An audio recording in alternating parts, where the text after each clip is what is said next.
आणि माननीय आपले शिवसेनेचे नेते लाडके खासदार श्रीकांतजी शिंदे त्यांच्यासोबत पुणे शहराचे संपर्क प्रमुख नामदार उदय सामंत, नामदार गुलाबराव पाटील, आमदार शरद सोनवणे, तसंच भाऊसाहेब चौधरी, जगदाळेजी सहसंपर्क प्रमुख आणि त्याचबरोबर बाकी आमचे पुणे शहराचे पदाधिकारी दंगेकर, आबा बागुल, इरफान सगळेजण उपस्थित आहेत. तर उशीर झाला त्याच्याबद्दल दिलगिरी व्यक्त करून माननीय खासदार श्रीकांत शिंदे यांनी आपल्याशी संवाद साधावा अशी मी त्यांना विनंती करते आणि पुणे शहरात आपलं स्वागत करतो. त्यांनी पहिलं चालले. तर खासदार साहेब, आपल्या पुणे जिल्ह्याच्या शिवसेनेच्या संघटनात्मक आढाव्यासाठी या ठिकाणी आलेले आहेत. महानगरपालिकेची निवडणूक, जिल्हा परिषदेची निवडणूक, त्याच्या पार्श्वभूमीवर ही बैठक होते. सगळे पदाधिकारी या बैठकीला उपस्थित राहणार आहेत. त्याच्यामुळं जसं परवा मी आपल्याला सांगितलं की नव्या जोमानं, नव्या जोशानं आम्ही संघटनात्मक बांधणीला सुरू करतो आहे आणि आपल्याला नक्की जाणवेल वर्षभरामध्ये या पुण्यामध्ये देखील शिवसेना मोठ्या ताकदीनं शिंदेसाहेबांच्या नेतृत्वाखाली आणि खासदार साहेबांच्या नेतृत्वाखाली उभी राहील. त्याची सुरुवात आज आम्ही या आढावा बैठकीनं करतो आहे. मी पुन्हा एकदा श्रीकांत शिंदेसाहेबांचं पुण्याचा संपर्क प्रमुख म्हणून स्वागत करतो आणि त्यांना विनंती करतो की त्यांनी आपल्याशी संवाद साधावा. आवाज जाईल ना, नाही जाणार आवाज. अरे तुमच्या याच्यामध्ये सगळंच होतं कॅप्चर. हळू बोलला माणूस तरी जात आहे. एवढा जोरात बोलून जाणार नाही, कानात बोललं तरी जातोय. सगळ्या पत्रकारांचं स्वागत करतो आणि त्याचबरोबर दिलगिरी व्यक्त करतो. आज आम्हाला संभाजीनगरमध्ये 5 तास झाले तिथं बैठक जी आहे ती खूप काळ चालली.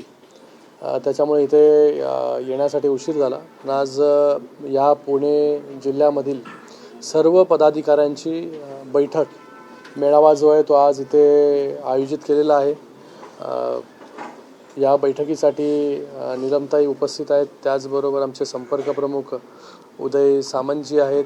त्याचबरोबर भाऊ चौधरी आहेत, आमचे गुलाबराव पाटील साहेब आहेत, शरदजी सोनावणे आहेत, जगदाळेजी आहेत, धनगेकर साहेब आहेत, नाना आहे. सर्वच पदाधिकारी या ठिकाणी उपस्थित आहेत आणि ह्या मेळाव्यातून येणाऱ्या काळामध्ये पक्ष संघटना कशा प्रकारे या पुणे जिल्ह्यामध्ये मजबूत होईल, कशा प्रकारे वाढेल, याच्यासाठी ही आता पहिली बैठक जी आहे ती आम्ही करतो आहे. पुढे संपर्क प्रमुख म्हणून उदय सामंतजी हे स्वतः जे आहे हे विधानसभा न्याय बैठका घेतील आणि आता पुढे 3 वर्ष जे आहेत कुठल्याही निवडणुका नाही आहेत.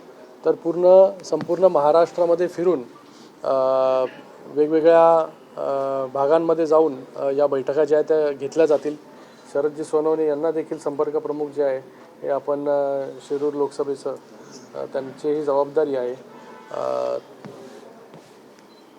पुढे महाराष्ट्रामध्ये वेगवेगळ्या जिल्ह्यांमध्ये जाऊन विधानसभा निहाय असेल, जिल्हा परिषद गट असेल, पंचायत समिती गण असेल, वॉर्ड निहाय असेल, या सर्व बैठका ज्या आहेत ह्या सुरू राहतील. आणि त्याचबरोबर SIRची प्रक्रिया आता मॅपिंगची चालू आहे पूर्ण देशभरामध्ये आणि खास करून आता महाराष्ट्रामध्ये. त्याचं देखील प्रशिक्षण हे प्रत्येक जिल्ह्यामध्ये जाऊन, लोकसभेमध्ये जाऊन शिवसेनेची टीम जी आहे ती करते. या SIRच्या मॅपिंगमध्ये जास्तीत जास्त मतदार जे आहेत त्यांची नोंदणी मॅपिंग झाली पाहिजे, जेणेकरून कुठलाही मतदार जो आहे हा वंचित राहता कामा नये. ग्रामीण भागामध्ये तसा काही प्रॉब्लेम येत नाही, पण शहरी भागामध्ये मोठ्या प्रमाणामध्ये मतदार न सापडणं हा मोठ्या प्रमाणामध्ये विषय असतो. तर त्याच्यासाठी देखील दक्षता कार्यकर्त्यांनी कशाप्रकारे घेतली पाहिजे. आणि माननीय मुख्य नेते उपमुख्यमंत्री एकनाथजी शिंदे साहेबांनी संपूर्ण महाराष्ट्रामध्ये नवीन संपर्क प्रमुखांची यादी एकाच वेळेस जाहीर केली. मला वाटतं हे देखील पहिल्यांदा शिवसेनेमध्ये झालं आहे की एकाच वेळेस सर्वच्या सर्व लोकसभेसाठी संपर्क प्रमुख दिले आणि आता सर्वच्या सर्व लोकसभा संपर्क प्रमुख, जिल्हा संपर्क प्रमुख हे फील्डवरती उतरून काम करत आहेत. त्याचाच भाग म्हणजे याच्या अगोदर आम्ही मुंबईपासून सुरुवात केली. मुंबईची जबाबदारी, ठाण्याची जबाबदारी देखील माझ्यावरती दिलेली आहे. तर मुंबईच्या बैठका घेतल्या, ठाण्याच्या बैठका घेतल्या, कल्याण असेल, MMR रिजन असेल, आज संभाजीनगर असेल, सकाळी आता पुणे, उद्या धाराशिव आहे, उद्या नांदेड आहे, लातूर आहे, हा तो सगळा मराठवाड्याचा भाग.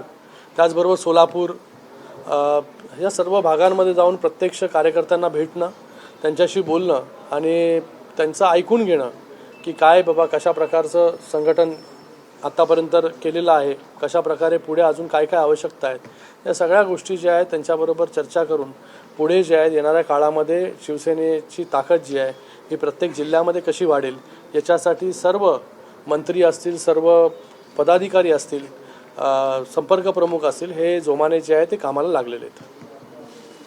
दादा, आता शिवसेनेची आपण आढावा बैठक म्हणायची का चिंतन बैठक म्हणायची? कारण मोठ्या प्रमाणात मोठ्या संख्येने काही म्हणा, त्याला आढावा बैठक म्हणा, चिंतन बैठक म्हणा, मला वाटतं प्रत्येक निवडणुकीनंतर प्रत्येक पक्षाने जे आहे हे आत्मपरीक्षण पण केलं पाहिजे, चिंतन केलं पाहिजे, आढावा पण घेतला पाहिजे.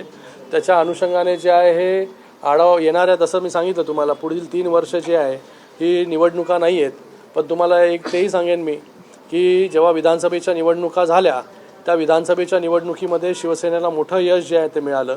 60 जागा ह्या शिवसेनेच्या निवडून आल्या, 75% जास्त स्ट्राईक रेट हा शिवसेनेचा राहिला. नगरपालिकेच्या निवडणुका जेव्हा झाल्या तेव्हा मित्रपक्ष जे आहेत ते एका दुसऱ्याच्या समोर लढले, तरी देखील शिवसेनेला मोठं यश या नगरपालिकेच्या निवडणुकीमध्ये 64 जागा नगराध्यक्ष जे आहे हे शिवसेनेचे निवडून आले. हजारो नगरसेवक शिवसेनेचे निवडून आले. जिल्हा परिषदेच्या निवडणुका झाल्या त्याच्यामध्ये देखील काही भागांमध्ये यश मिळालं, काही भागांमध्ये यश मिळालं नाही, पण तिथे देखील आपण पाहिलं असेल की कमी जागा लढून तिथे देखील जास्त जागा निवडून आलो. तर गेले 2022 पासून ते 26 पर्यंत या इलेक्शन्स फक्त निवडणुका ज्या आहेत होत आहेत. येणाऱ्या काळामध्ये 3 वर्षांमध्ये निवडणुका नाही, या 3 वर्षांमध्ये पक्षाला कशी बळकटी मिळेल, पक्ष कसा मजबूत होईल याच्यासाठी सर्व स्तरावरती जे आहे हे प्रयत्न जे आहेत ते केले जातील. शिंदे साहेब राज्याचे मुख्यमंत्री राहिलेले आहेत, आता उपमुख्यमंत्री आहेत, निलमताई उपसभापती होत्या, संपर्क नेते अनुभव आहेत. पण या महानगरपालिकेच्या पुण्याच्या ज्या इलेक्शन झाले त्यामध्ये आपल्या सेनेचा एकही नगरसेवक निवडून आला. अतिशय स्ट्रॉंग उमेदवार काही तुम्ही दिलेले होते, काय चिंतन केलं किंवा काय कारण सांगत? त्याच्यावरती आज त्यासाठी जे आहे बैठक करण्यासाठी आलोय. मगाशी त्यांनी प्रश्न जो विचारला तोच तुम्ही विचारताय. भाजप मोठा अडथळा ठरले असं वाटतंय का? बघा, प्रत्येक पक्ष जो आहे हा आपली ताकद कशी वाढेल याच्यासाठी काम करत असतो. आम्हाला देखील आमच्या पक्षाची ताकद जी आहे ती वाढवायची आहे. त्याच्यासाठी आजची ही बैठक जी आहे ती आम्ही घेतो आणि याच्या पुढे देखील विधानसभा न्याय असेल, वारंवार बैठका आपण पाहिलं असेल. याच्या अगोदर शिंदे साहेबांनी देखील VCच्या माध्यमाने संपर्क प्रमुखांची बैठक वारंवार घेतलेली आहे, आमदारांची बैठक जी आहे ती घेतलेली आहे. तर येणाऱ्या काळामध्ये जिथे शिवसेनेची ताकद नाही, जिथे शिवसेना कमी ताकदीची आहे, तिथे देखील शिवसेनेची ताकद कशी वाढेल याच्यावरती जाईल काम केलं जाईल. इतर ठिकाणच्या दृष्टीने महापालिका निवडणुकीनंतर तुमच्या पक्षात प्रचंड नाराजी होती. म्हणजे तिकीट वाटपावरून अनेक नेत्यांच्या घरावर मोर्चे झाले, जाहीर नाराजी व्यक्त केली गेली, तुमच्यापर्यंत नाराजी व्यक्त केली. पुण्यात जो असंतोष आहे तो असंतोष तुम्ही कमी करणार आहेत का आजच्या बैठकीमधून? कारण अनेक नेते आजच्या एका बैठकीमध्ये सगळ्याच गोष्टी होणार नाही. आजची ही पहिली बैठक आहे. या बैठकीनंतर जे आहे हे रूपरेषा जी आहे ही कार्यकर्त्यांना, पदाधिकाऱ्यांना दिली जाईल की कशा प्रकारे पुढे आपल्याला जायचं आहे. आणि येणाऱ्या काळामध्ये जसं मी तुम्हाला सांगितलं की ही बैठक पहिली आणि शेवटची नाही. याच्यानंतर वारंवार जो आहे हा पाठपुरावा घेतला जाईल. कार्यकर्ता कसा काम करतो, पदाधिकारी कसा काम करतो, त्या पदाधिकाऱ्याचं, कार्यकर्त्याचं मूल्यमापन जे होणार आहे की कार्यकर्ता कशा प्रकारे पक्ष संघटना वाढवतोय, शाखा किती उघडतोय, कार्यकर्ते किती जोडतोय, याचं देखील मूल्यमापन जे आहे या बैठकीच्या माध्यमाने आणि येणाऱ्या काळामध्ये होणार आहे. जसं SIR जो आहे हा पूर्ण देशामध्ये सुरू आहे, तिथे पक्षामध्ये देखील इंटेन्सिव्ह रिव्हिजन प्रोग्राम जो आहे माननीय मुख्य नेते उपमुख्यमंत्री एकनाथजी शिंदे साहेबांच्या नेतृत्वाखाली आणि त्यांच्या आदेशाने इथे देखील सुरू आहे की जो काम करेल कार्यकर्ता जो आहे हा त्याला जे आहे प्रमोशन दिलं जाईल, त्याला जे आहे ते पुढे कशा प्रकारे त्याची ताकद वाढेल याच्यासाठी पूर्णपणे ताकदीने शिवसेना त्यांच्या मागे उभी आहे. आपल्याला माहिती आहे की शिवसेना हा पक्ष जो आहे हा तळागाळातील कार्यकर्त्यांना न्याय देणारा पक्ष आहे. आत्ताचंच उदाहरण आहे ज्योतिताई वाघमारे या तळागाळातील एक कार्यकर्ता होत्या. त्यांनी कधी विचार केला नव्हता की कोणीच विचार केला नव्हता, पण त्यांना देशाच्या सर्वोच्च सभागृहामध्ये पाठवण्याचं काम देखील शिंदे साहेबांनी केलं. तर जो कार्यकर्ता चांगल्या प्रकारे पक्षवाढीसाठी काम करेल त्याला देखील त्याच्या पाठीशी पक्ष जो आहे आम्ही सगळे लोक जे आहेत हे पूर्ण ताकदीने उभे राहू. धन्यवाद. की सत्तेतीलच भाजप सत्तेतील पक्षाचा मित्र पक्षाचा शिकार करेल. म्हणजे मला वाटतं त्यांनी त्यांच्या पक्षाची जी आहे ती काळजी घेतली पाहिजे, दुसऱ्या पक्षाची काळजी करू नका.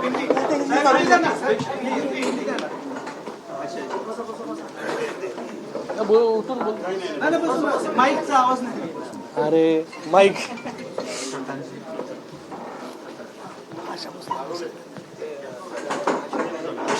आज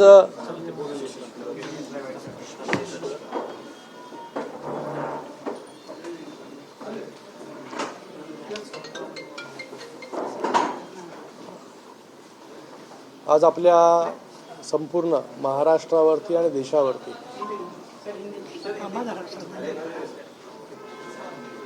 आज संपूर्ण देशावरती आणि महाराष्ट्रावरती एक शोककळा जी आहे ही पसरलेली आहे. आशाताई भोसले यांनी गेले अनेक वर्ष आपल्या सुमधुर गाण्यातून त्यांच्या आवाजाने जे आहे सगळ्यांना मंत्रमुग्ध करण्याचं काम जे केलं आणि आजच त्यांचं निधन जे आहे हे झालेलं आहे.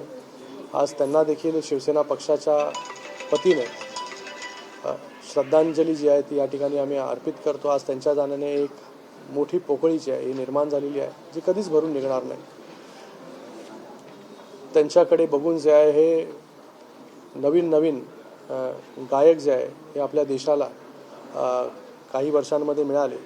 तर अशा या थोर व्यक्तिमत्वाच्या जाण्याने देशामध्ये जे आहे हे एक दुःखाचं सावट जे आहे ते पसरलेलं आहे. मला वाटतं महाराष्ट्र सरकारने देखील दुखवटा जो आहे हा जाहीर केलेला आहे. तर पुन्हा एकदा मी पक्षाच्या वतीने शिवसेनेच्या वतीने सगळ्या शिवसैनिकांच्या वतीने श्रद्धांजलि अर्पित करतो. आज पुणे जिला में शिवसेना की बैठक हो रही है. माननीय उपमुख्यमंत्री मुख्य नेता एकनाथ जी शिंदे साहब के नेतृत्व में नए संपर्क प्रमुखों की घोषणा हुई है. पूरे महाराष्ट्र में अलग अलग मंत्रियों को पदाधिकारियों को संपर्क प्रमुख चुना गया है. उनको जिम्मेदारी दी गई है और सभी संपर्क प्रमुख ग्राउंड लेवल पर काम कर रहे हैं. हमें देखील अलग अलग पालक मंत्री गुलाबराव पाटिल जी हो या शरद सोनावणे जी हो, इनको भी जिम्मेदारी दी गई है. तो जहाँ जहाँ जिम्मेदारी दी है वहाँ पर पक्ष संगठन कैसे बढ़े इसके लिए हम सभी लोग काम कर रहे हैं. इसके पहले हम संभाजी नगर गए थे. 4 दिन से मुंबई MMR रीजन में अलग अलग लोकसभा न्याय बैठक हुई और अभी पुणे जिला में है. पुणे ज़िले में भी जितनी लोकसभा क्षेत्र है उन सभी की बैठक आज है. ये पहली बैठक हो रही है. इस पहली बैठक में कार्यकर्ताओं को किस तरीके से काम करना है, किस तरीके से आगे जाना है, किस तरीके से शिवसेना को बढ़ाना है, इसके लिए यहाँ पर संबोधन ये सभी मंत्रीगण यहाँ पर करेंगे. सभी वरिष्ठ पदाधिकारी हमारे उपस्थित है. आने वाले समय में विधानसभा न्याय भी बैठक शुरू रहेगी कि किस प्रकार से पुणे जिला में शिवसेना की ताकत बढ़ेगी, इसके ऊपर जो है हम लोग काम करेंगे. मुझे लगता है कि गए कई सालों तक हम जिनके गाने सुनकर बड़े हुए गए, मुझे लगता है 3 जनरेशन ने आशाताई का गाना संगीत सुना होगा. आज उन सभी के लिए बहुत दुखद दिन है. जो कई सालों से सभी को अपने गानों से मंत्रमुग्ध करते आ रहे थे. तो आज देश को एक बड़ा लॉस उनके जाने से हुआ है. हम सभी लोग शिवसेना परिवार की ओर से, शिवसेना की ओर से उनको भावपूर्ण श्रद्धांजलि यहाँ पर अर्पित करते हैं. प्रधानमंत्री नरेंद्र मोदी जी ने महिला आरक्षण बिल लाया है, जो इसमें महिलाओं को आरक्षण है. 16 तारीख से एक विशेष अधिवेशन दिल्ली में बुलाया गया है जहां पर महिला आरक्षण बिल को पारित करने के लिए सभी सांसदों से, सभी राजनीतिक दलों से विनती की है कि महिलाओं को 33% आरक्षण लोकसभा और आने वाले विधानसभा चुनावों में दिया जाए. इस आरक्षण के बिल पर शिवसेना का पूरी तरीके से समर्थन जो है एनडीए के लिए है, एनडीए को है और सरकार को है. आने वाले समय में हमारी सभी माताएं हो, बहनें हो, उनको 33% आरक्षण लोकसभा के सीटों में मिलेंगे और विधानसभा के सीटों में मिलेंगे. मुझे लगता है कि एक ऐतिहासिक निर्णय है जो इस देश में होने जा रहा है, जो कभी भी कोई सरकार ने नहीं किया, कभी भी कोई सरकार ने नहीं सोचा, लेकिन उसके ऊपर राजनीति करने का काम कई दलों ने किया, लेकिन इसको हकीकत में लाने का काम और महिला सक्षमीकरण करने का काम सिर्फ एनडीए के सरकार ने किया, हमारे प्रधानमंत्री नरेंद्र मोदी जी ने किया। मैं उनका भी तहे दिल से धन्यवाद अदा करता हूँ, बहुत बहुत उनको धन्यवाद देता हूँ कि आज महिलाओं को ताकतवर करके, सक्षम करके लोकसभा में भेजना। देखिए, एक महिला अगर सक्षम होगी तो पूरा परिवार सक्षम होता है। आज महिलाओं को नेतृत्व देने की बात यहाँ पर हो रही है। आने वाले समय में महिलाओं के माध्यम से उनके नेतृत्व में अच्छा काम जो है लोकसभा हो या विधानसभा हो जरूर होगा।